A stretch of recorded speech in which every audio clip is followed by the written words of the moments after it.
I am going to teach third chapter of economics, money and credit. Money means mudra or credit means sak. Money and credit.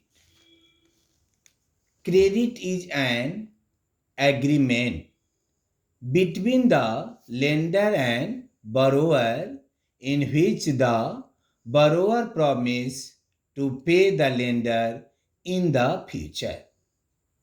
Again repeat, credit is an agreement between the lender and the borrower in which the borrower promises to pay the lender in the futures. Second questions, terms of credit. Terms of credit. Terms of credit include interest rate, collateral, documentation, requirement, and mode of repayment. What do you mean by water system? Water system.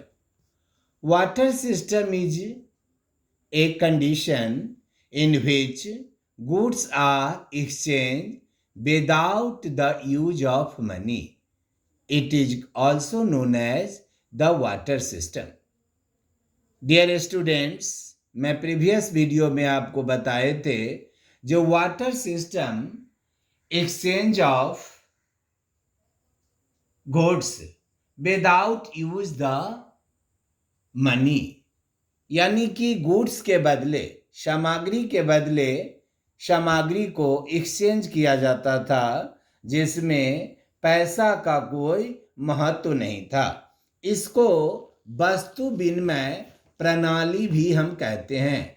इसे हिंदी में water system को हिंदी में वस्तु विनिमय प्रणाली, यानी कि वस्तु विनिमय प्रणाली का मतलब ये है जो वस्तु के बदले वस्तु, वस्तु या सेवा का विनिमय किसी अन्य वस्तु या सेवा के साथ प्रत्यक्ष रूप से किया जाता है, तब इसे हम वस्तु विनिमय कहते हैं।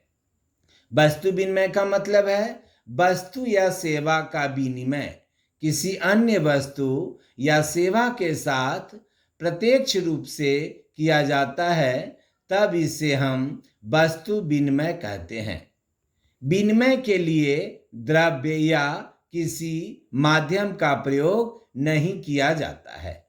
उदाहरण के लिए एग्जाम्पल, जब एक किसान चावल दे करके जुलाहे से कपड़ा लेता है तब हम इसे वस्तु विनिमय कहेंगे, क्योंकि वस्तु विनिमय का प्रारंभिक स्वरूप यही था। यानी कि मैं पहले भी बताए थे जो फर्स्ट फेज ऑफ मनी में ग्रेन्स और केटल बताए थे। ग्रेन्स और केटल ये फर्स्ट फेज ऑफ मनी है।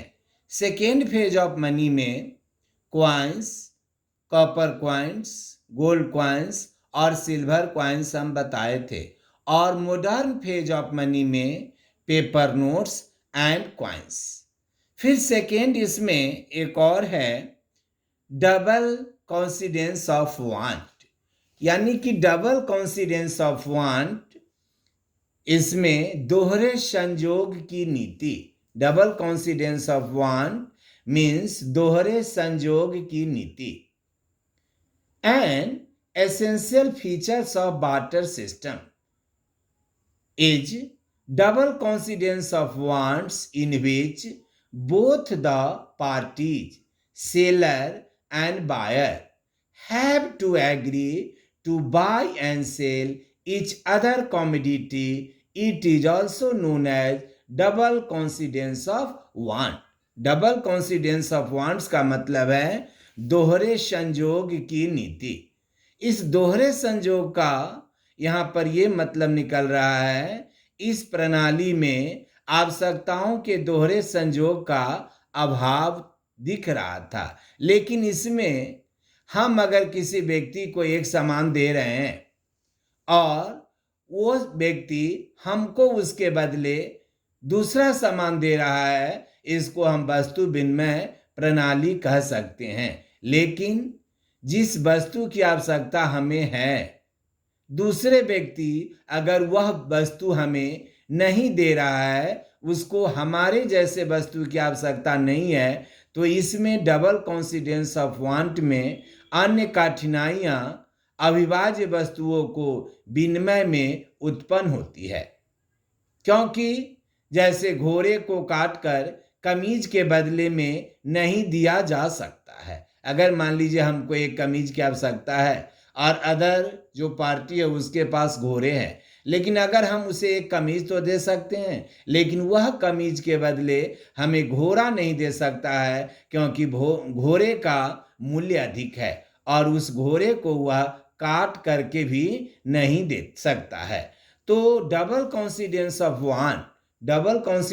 वांट का यहाँ पर ये मतलब है, जो wants to in which both the parties, seller and buyer, have to agree to buy and sell each other commodity. It is also known as the double coincidence of want. अब यहाँ एक क्वेश्चन बनता है, जो who issue currency notes in India, who issue currency notes in India. तो RBI issue currency notes in India on behalf of the central government. RBI issue currency notes in India on behalf of the central government, यानी कि central government के आदेशानुसार reserve bank of India जो है वह money को print करती है। दूसरी कोई इंस्टीट्यूशन, कोई ऑर्गेनाइजेशन नहीं है जो मनी को प्रिंट करे, नहीं। तो money act as an intermediate in the exchange process, the eliminated the needs for double coincidence of want, as money act as intermediate is also called medium of exchange. Different phase of medium exchange: ancient phase, medieval phase and modern phase. अब एक check, a check is